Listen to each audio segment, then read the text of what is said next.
사도행전 6장 8절에서 15절입니다. 스데반이 은혜와 권능이 충만하여 큰 기사와 표적을 민간에 행하니 이른바 자유민들 즉 구레네인 알렉산드리아인 길리기아와 아시아에서 온 사람들의 회당에서 어떤 사들이 일어나 스데반과 더불어 논쟁할세 스데반이 지혜와 성령으로 말함을 그들이 능히 당하지 못하여 사람들을 매수하여 말하게 하되 이 사람이 모세와 하나님을 모독하는 말을 하는 것을 우리가 들었노라 하게 하고 백성과 장로와 서기관들을 충동시켜 와서 잡아가지고 공회에 이르러 거짓 증인들을 세우니 이르되 이 사람이 이 거룩한 곳과 율법을 거스려 말하기를 마지 아니하는도다. 그의 말에 이 나사렛 예수가 이곳을 헐고 또 모세가 우리에게 전하여 준 규례를 고치겠다 함을 우리가 들었노라 하거늘 공회 중에 앉은 사람들이 다 스데반을 주목하여 보니 그의 얼굴이 천사의 얼굴과 같더라. 아멘. 옆에 분의 얼굴 한번 보시기 바랍니다. 천사의 얼굴과 같죠? 오늘 말씀을 통해서 참된 복음운동과 성령의 역사라는 언약을 붙잡고 한 주간 동안 성령께서 역사하시는 참된 복음운동의 축복을 누리게 되기를 주의 이름으로 축원합니다. 여러분이 잘 알고 있는 물리학자 아인슈타인이 이런 말을 했다고 그래요. 하나님의 능력을 발견하고 난 뒤에 내가 가진 지식은 바닷가에 모래알 하나 집은 것과 같다 이렇게 말을 했다고 합니다. 무슨 말이냐면은 영이신 하나님 모든 만물을 창조하신 그 하나님은 이 땅에 그 어느 물체로도 비교할 수가 없어요. 왜냐? 창조주 하나님은 스스로 계신 영이시기 때문에 이 세상 물체와 비교될 수 없는 분이십니다.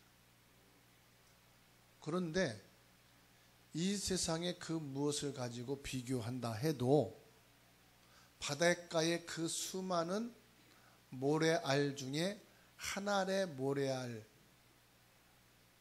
못한 우리 인간의 지식이요 세상이다 이 말입니다. 우리에게 제일 행복한 시간이 있다면 언제입니까?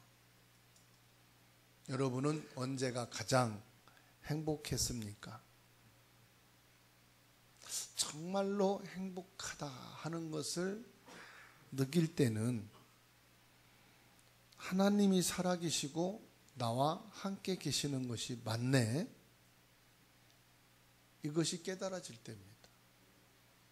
반대로 내게 가장 짜증나고 인생이 방황될 때가 언제였나요? 하나님이 어디 있어? 하나님이 있다면은 이럴 수 있어? 하나님이 없다라고 하는 생각 속에 방황하는 나의 영적인 상태, 그때가 가장 짜증나고 가장 힘이 없는 때입니다. 니체라는 사람 여러분 아시죠? 철학자이기도 합니다. 목사의 아들이었다고 그래요. 그런데 이 니체에게 어떤 사상이 들어갔는지는 모르지만 악한 영이 역사한 거예요. 그래서 하나님은 없다. 그리고 있었는지는 모르지만은, 옛날에 있었는지는 모르지만은 지금은 그 하나님은 죽은 하나님인가 보다. 니체의 영적 상태입니다. 결국은 정신병원에서 죽었다는 말이 있죠. 만약에 진짜 하나님이 없다면 이 땅에서 가장 불쌍한 자가 누굴까요? 지금 예배하고 있는 우리일 겁니다. 하나님이 없다면 내세도 없단 말이거든요. 그렇다면은 온갖 머리를 쓰고 힘을 기르고, 그래서 내가 마음껏 사람들을 이용하기도 하고 열심히 노력을 해서 살아야 되겠죠. 반대로 하나님이 진짜로 살아계시다면, 하나님이 계신 것이 맞다면 우리 판단이 달라질 겁니다. 내가 외롭다, 외로움 당하는 그것도 달라질 것입니다. 내가 보는 모든 것들이 달라질 것입니다. 사람들이 행복하지 않은 사람 같은데 행복한 사람이 있어요. 세상이 볼 때, 사람 기준으로 볼 때 참 저 사람은 불쌍하게 산다, 참 힘들게 산다. 그런데 행복하게 사는 사람들이 있어요. 어떤 사람인지 아십니까? 하나님은 살아계시다. 그 살아계신 하나님이 나와 함께 계신다. 이것을 깨닫고 느끼며 사는 사람은 세상과 사람이 볼 때 힘들고 고달프고 참 사는 게 어렵겠다, 그렇게 보이는데도 행복합니다. 그런 사람이 있다니까요. 그 사람을 들려면은 다윗을 말할 수 있어요. 다윗은 내가 행복하다, 나는 진짜 행복한 사람이다 말한 적은 없어요. 그런데 다윗을 보면 이 사람은 진짜 행복한 사람이었구나, 이렇게 느껴집니다. 시편 23편 1절에 여호와는 나의 목자시기 때문에 나는 부족함이 없다고 말했습니다. 사실 부족한 게 너무 많았어요. 청년 시기부터 사울 눈에 미움 박혀버렸어요. 그래서 다윗을 싫어하는 정치인들이 너무 많았어요. 그러다가 보니까 이 청년 시기부터 다윗은 쫓기는 인생을 살았어요.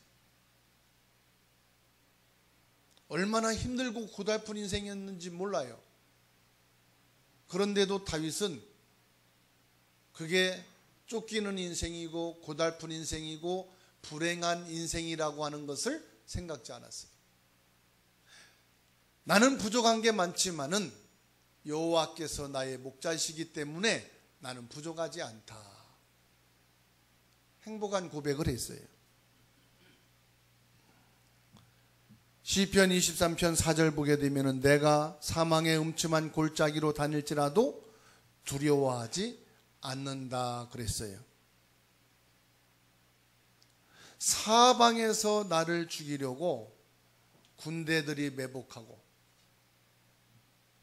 그 죽음의 아슬아슬한 위기를 모면하면서도 나는 두렵지 않다. 왜 두렵지 않겠어요? 군대를 풀어서 매복하고 있죠. 잡힐 듯 하는 그런 위기가 있는데 왜 두렵지 않겠어요? 그런데 다윗은 두렵지 않다고 했습니다. 거짓말한 것이 아니라 여호와 하나님이 나와 함께 하시기 때문에 나는 두렵지 않다고 말을 했습니다. 여호와께서 나의 지팡이와 막대기가 되시기 때문에 나는 복 있는 사람이라고 그랬습니다. 지팡이는 나를 보호해주고 나를 책임지는 것이고 내가 의지할 것을 말합니다. 막대기는 대적을 막고 원수를 막아주고 나를 지켜준다는 것을 말합니다. 이 지팡이는 바로 여호와 하나님이 나와 함께 계셔서 하나님이 나의 보호자요 나의 인도자요 나의 책임을 져주시고 나를 끝까지 지켜주시는 분이시되 하나님은 나의 원수를 막아주시고 대적들을 꺾어주시고 나를 안전히 거하게 하시는 하나님이라고 고백을 한 것입니다. 다윗 마음속에는 하나님께서 정말로 나와 함께 계시는구나. 마음에 이 답을 가지고 있었다 이 말입니다. 저와 여러분들이 진짜 하나님이 계시다는 사실이 믿어진다면 생각이 달라져요. 문제, 사건, 위기, 갈등, 판단이 달라져요. 미래를 보는 것도 달라집니다. 그래서 예수님이 말씀했어요. 너희는 마음에 근심하지 말라. 너희가 무엇을 먹을까 입을까 마실까 염려하지 말라. 진짜 하나님이 살아계시고 나와 함께 계시는 것이 맞다면 내 미래를 생각하는 것도 다르게 되어 있습니다. 오늘 사도행전 6장 1절에서 7절에 구제하는 일 때문에 드러나진 초대교회 성도들의 그 생각 다르다는 것을 확인했어요. 영적 문제가 상당히 심각하여 갈등으로 표출됐다는 것을 우리는 확인했어요. 파가 나누어져서 서로 옳고 그름을 판단하고 비방하고 있는 현장을 우리는 보았어요. 이때에 이 문제를 해결하기 위해서 회의하고 이 사람 저 사람 만나가지고 말을 맞춘 게 아니라 기도와 말씀으로 집중하여서 성령 충만을 찾게 되었다는 사실입니다. 그래서 지혜가 충만하고 믿음이 충만하고 성령이 충만하여 칭찬받는 7 집사를 안수하여 세웠는데 그 7명의 안수하여 세워진 중직자 중에 제일 처음에 스데반 집사에 대한 내용이 오늘 사도행전 6장 8절로 15절에서 말씀하고 있습니다.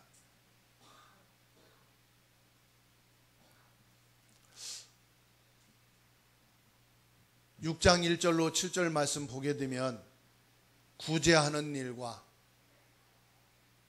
교회 안에 어렵고 힘든 사람들을 돌보기 위해서 성령 충만, 믿음 충만, 지혜 충만, 칭찬받는 중직자를 세워놨는데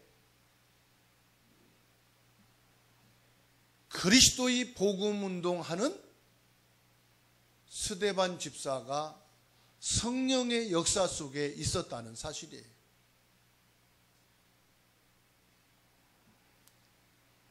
(7절에) 보면은 하나님의 말씀이 점점 왕성하여 예루살렘에 있는 제자의 수가 더 심히 많아지고 허다한 제사장의 무리도 이 도에 복종하니라.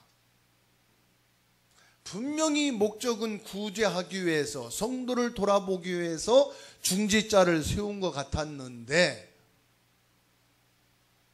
복음운동하는 중직자가 됐다 이 말이에요. 말씀운동하는 중직자였다 이 말이에요. 복음운동, 말씀운동은 뭘 말합니까? 예수가 그리스도다. 이 예수 그리스도는 창세기 3장 여자의 후손으로 오신다고 하나님이 약속하신 바요. 이사야 7장 14절에 성령으로 오실 분을 말씀하신 그분이다. 그런데 그분을 우리 조상 유대인들이 이 말씀을 받고도 그리스도이신 예수님이 오신 것을 모르고 오히려 배척하고 핍박해서 십자가에 못 박여 죽였는데 하나님이 그를 3일 만에 죽은 자 가운데서 살리셨다. 말씀한 대로 이분이 부활하셨다. 지금 우리 가운데 이 예수 그리스도가 성령으로 역사하고 계신 것이 아니냐? 이 말씀 운동을 했다 이 말이에요. 신명기 6장 4절에서 9절 말씀 보게 되면은 하나님께서 이스라엘 백성들을 애굽에서 구원해 내시고 광야길을 통과하게 하시면서 가나안 땅을 목전에 두고 하신 말씀이 너희 자녀들에게 부지런히 이 말씀을 가르치라. 말씀 운동하라 이 말이죠. 하나님의 말씀이 각인되어지도록 하라. 무슨 말씀? 예수가 그리스도. 예수 그리스도만이 인생의 근본 문제, 원죄 해결하신 참된 제사장, 사단을 꺾은 참된 왕, 하나님을 만나 구원받고 하나님 나라에 들어갈 수 있는 참된 선지자로 오신 그리스도 예수님이시다. 이 말씀이 각인되어지도록 가르치라.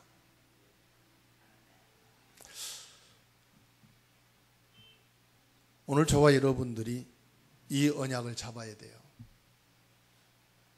여러분이 예수 믿은 지 얼마나 되든지 모르지만 직분이 어떻게 되든지 상관없습니다.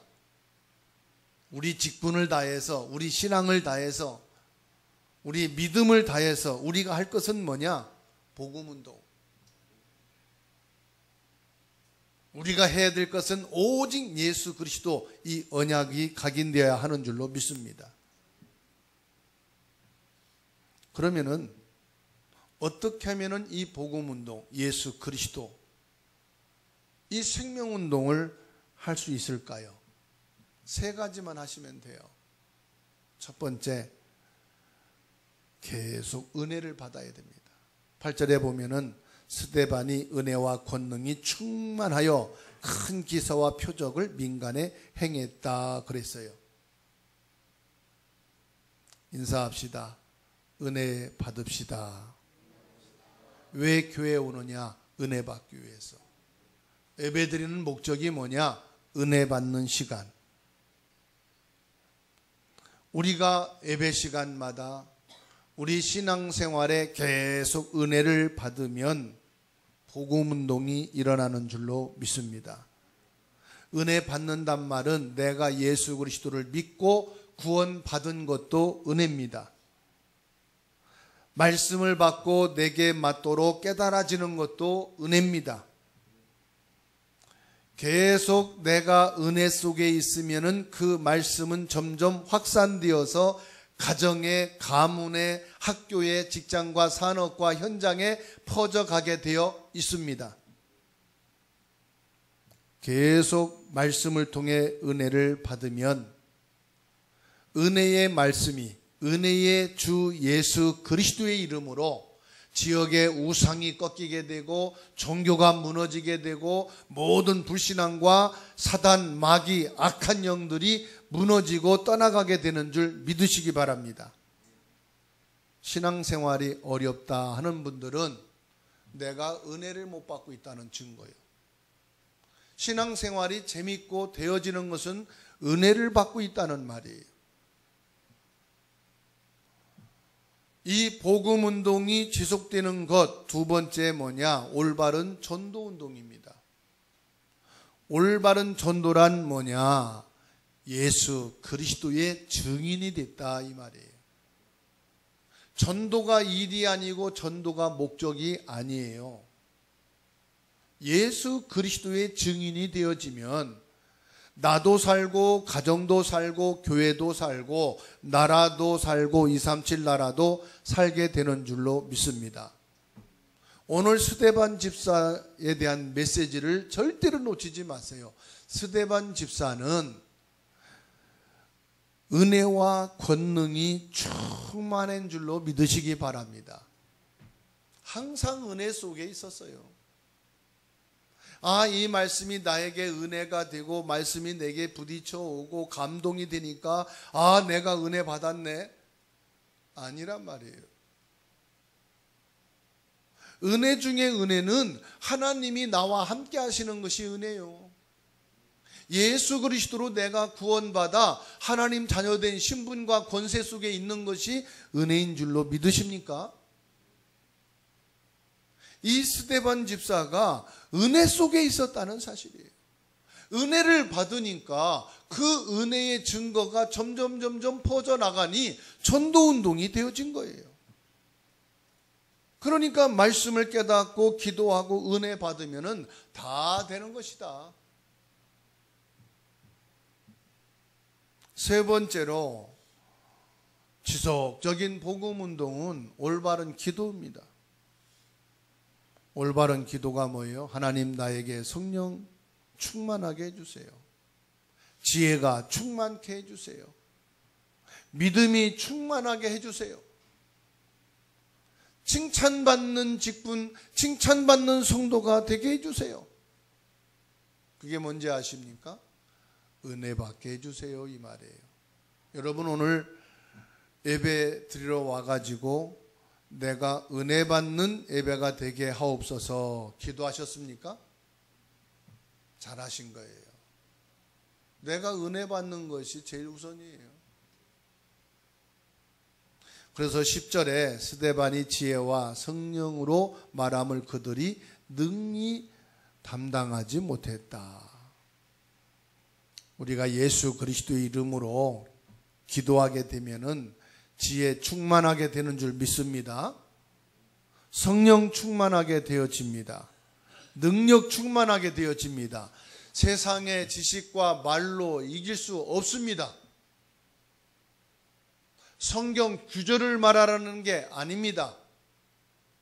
하나님의 은혜로 말씀이 깨달아지고 내 마음에 담겨진 그 말씀이 고백되어질 때 세상의 학문도 철학도 세상 지식으로도 막을 수 없는 능력의 말씀이요, 믿음의 말씀이요, 지혜의 말씀이 되는 줄로 믿으시기 바랍니다.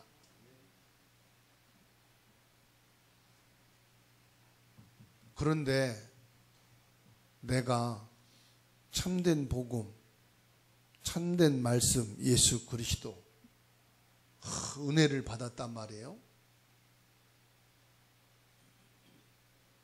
말씀이 내게 체험이 됐다 이 말이에요. 그래서 기쁜 마음으로 힘있게 학교, 직장, 산업 현장에서 친구를 만나서 신앙생활을 하는데 박해를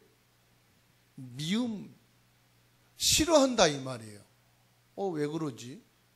분명히 성경에는 분명히 예배 때 은혜를 받으면 성령이 역사하고 엄청난 응답과 축복이 온다고 했는데 왜 이렇게 사람들이 나를 싫어하고 예수 믿는 거, 내가 응답받은 거, 은혜 받은 거 얘기하면 왜 나를 싫어하지? 멀리하지? 받아합시다. 당연하다.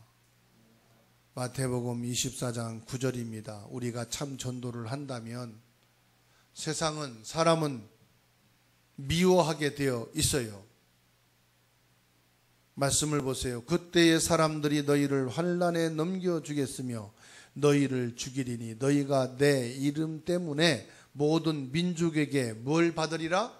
미움을 받으리라. 여러분이 싫은 게 아니에요. 여러분을 미워하는 게 아니에요. 세상은, 하나님 떠난 사람들은 예수 말하면 그래도 들어줘요. 여러분 성탄절 그러면 뭐라고 나온지 아세요? 기독교 창시자 예수가 태어난 날, 그렇게 나온대요. 예수 그러면은 기독교로 구분하고 세계 4대 성인 중에 한 사람으로 집어넣기 때문에 예수 이야기하면은 그렇게 싫어하지 않아요. 그런데 예수가 그리스도다 그럴 때는 미워하고 싫어할 정도가 아니라 여러분들을 박해해요. 핍박한다 이 말이에요. 왠지 아십니까? 그리스도란 말은 기름 부음을 받았단 말이에요. 참된 제사장, 참된 왕, 참된 선지자로 기름 부음 받았다. 즉 그리스도만이 참 구원자다. 싫어하는 거예요. 그리스도는 참 왕으로 모든 사단, 귀신의 세력을 꺾었다. 이러면 싫어하는 거예요.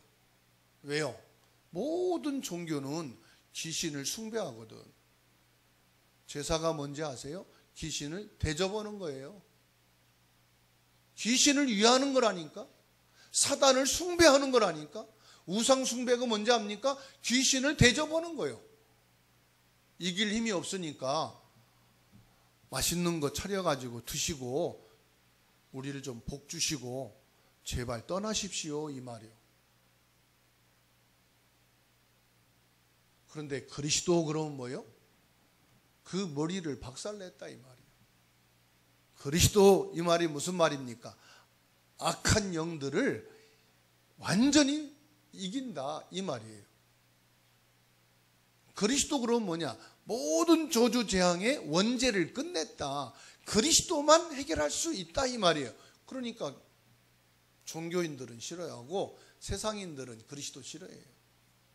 그리스도만이 구원의 길이다. 하나님 만날 수가 있다. 그리스도만 천국 간다. 싫어하는 거예요.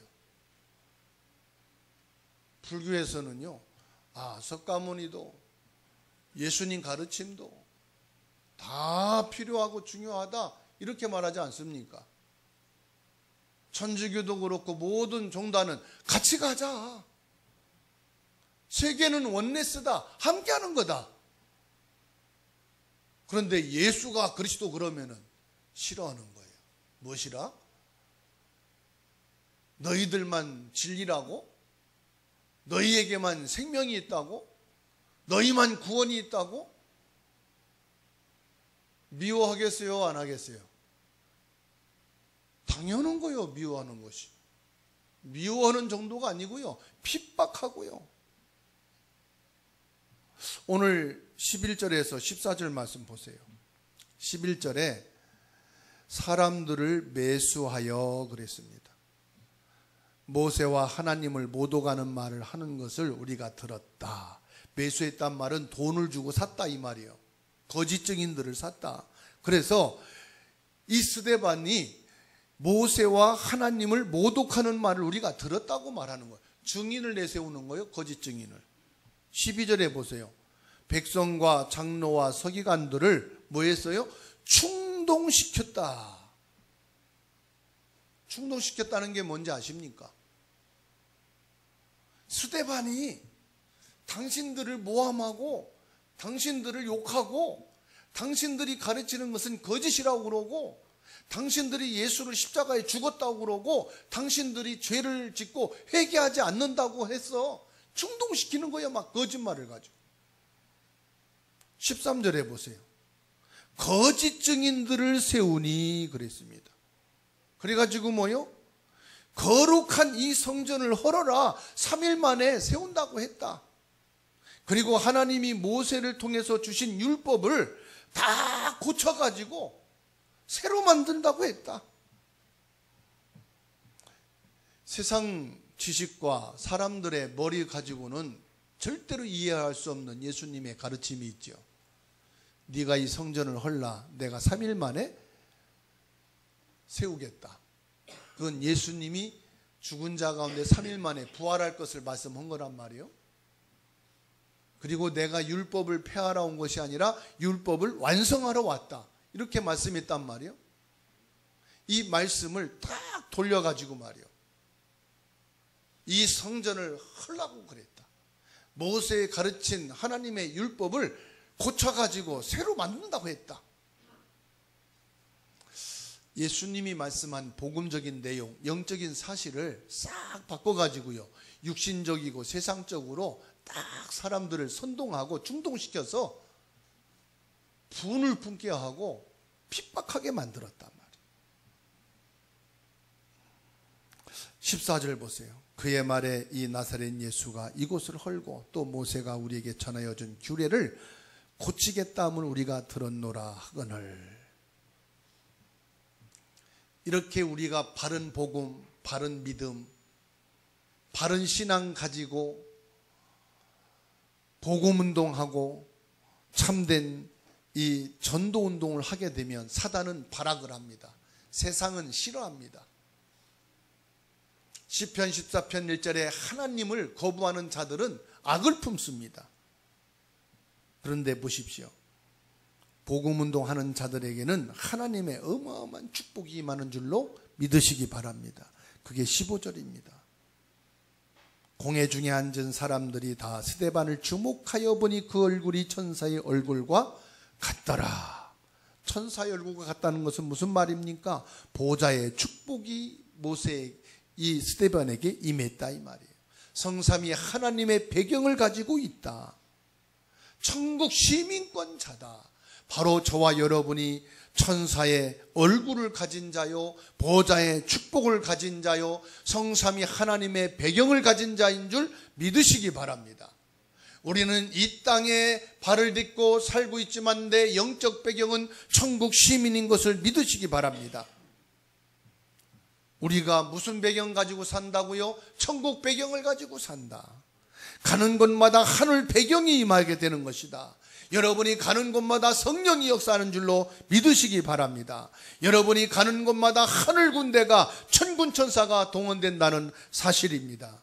우리가 기도하는 곳마다 보좌의 축복이 임하게 되어 있고 예수 그리스도의 증인으로 가는 여러분에게 모든 흑암이 꺾이고 저주 재앙이 물러가게 되는 줄로 믿으시기 바랍니다.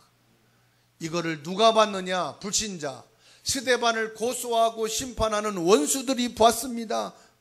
스데반의 얼굴을 주목하여 보니 천사와 같더라. 하늘의 비밀과 축복을 누리는 저와 여러분이 되기를 주의 이름으로 축원합니다. 이 스데반 집사의 복음 운동, 이 스데반의 그리스도 운동은 어떤 특징이 있느냐? 스데반은 평신도였다는 사실, 그리고 스데반은 교회에서 가르친 것이 아니라 현장에 있었다는 사실, 그리고 스데반에게는 성령의 역사가 있었다는 사실입니다. 오늘 우리는 하나님의 언약의 말씀을 붙잡고 복음운동, 그리스도 운동을 하게 되면 내가 살게 되고 우리 가정과 가문과 시대와 237 5천 종족이 살게 되는 줄 믿습니다. 이 언약의 말씀을 붙잡고 우리 후대들에게 정확한 이 복음이 전달되고 각인되는 축복이 있고 여러분이 이 응답 받게 되기를 주님의 이름으로 축원합니다.